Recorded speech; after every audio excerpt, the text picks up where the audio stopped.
This is day 14 of the 30-day Minimalist Challenge. Today I'm diving into one of the most effective minimalism strategies, the one-in, one-out rule. Sounds simple, right? But trust me, it's a game changer.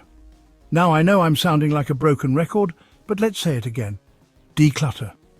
Okay, let me show you how easy it is to tackle clutter. Ever felt overwhelmed by the stuff piling up around you? The one-in, one-out rule means that for every new item you bring into your home, you remove one. Simple? Yes. Effective? Absolutely. Imagine you buy a new pair of shoes.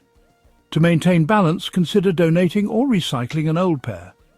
This is just a guide. You might prefer having 5 or even 10 pairs. It's your choice, and there's no right or wrong.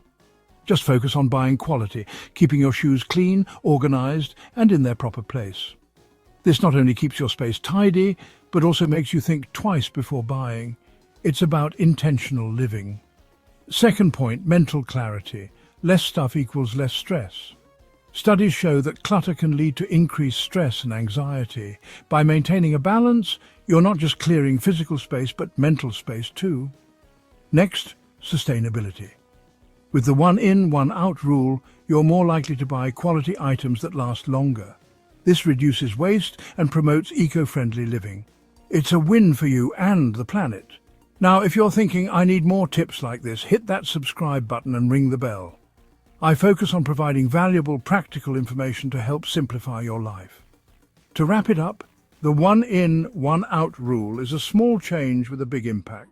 Try it out and let me know how it goes.